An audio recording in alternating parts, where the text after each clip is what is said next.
Welcome back to Law's Lessons, where I give my tips and takes on the games that we all love. Today I'll be giving my top 5 picks for the upcoming 7-star Greninja Tera Raids. I actually thought my first pick was going to do better than it did, but that is Roaring Moon.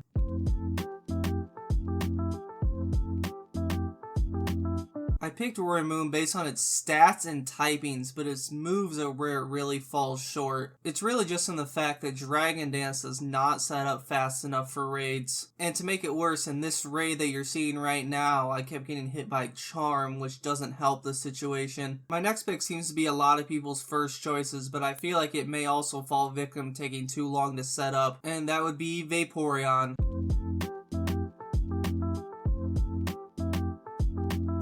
Vaporeon is a pick that may surprise me, but it's still going to have to prove itself when Greninja does arrive. Even with it being a similar strategy to Slowbro, the lack of Nasty Plot and Stab makes Store Power just not hit the same. On top of that, its ability could be completely ruined by a Gastrodon's Storm Drain ability, which would remove any chance of healing outside of cheering. But with that, we're on to my next pick, and it's my only support on this list, and that is Clodsire.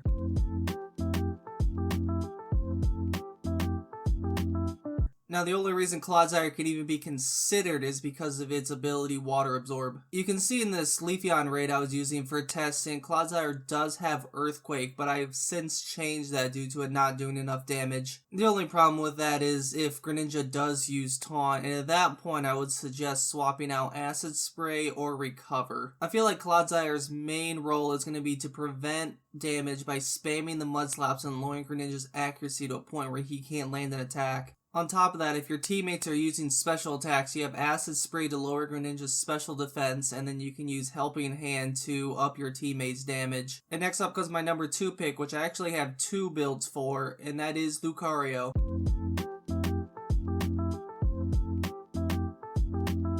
Well, yes, Lucario's special tag is technically higher, it's only by 11 points, but for that reason we'll go over that build first. The strategy for this build is actually quite simple. You just have to buff your attack 3 times with Nasty Plots, and then you just keep hitting Psychic. And as you can see, Lucario can dish out a good amount of damage even without Terastallization. And now we have the build for the physical attacking Lucario, which is only slightly different.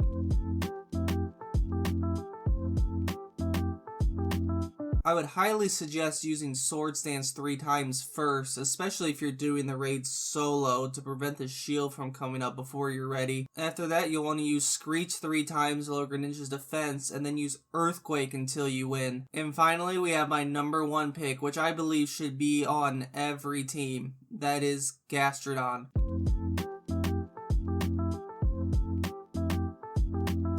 Where Gastrodon really shines is in its ability Storm Drain. It not only causes all water moves to hit Gastrodon, but when they do hit him, it raises his special attack by 1 stage. It also has access to Acid Armor and Amnesia, depending on what kind of attacks Greninja uses. I honestly believe Greninja is going to use special attacks, but that's still yet to be seen. Gastrodon has access to Mud Slap to lower Greninja's accuracy, and I really believe that Mud Slap should play a big role in these raids. And then for damage, he has Earth Power. Well, yes, Gastrodon is my number 1 pick. I do have a bonus pick for you guys that I am excited to try. The only caveat is he really only can be used if you do have a Gastrodon on the field, and that Pokemon is Great Tusk.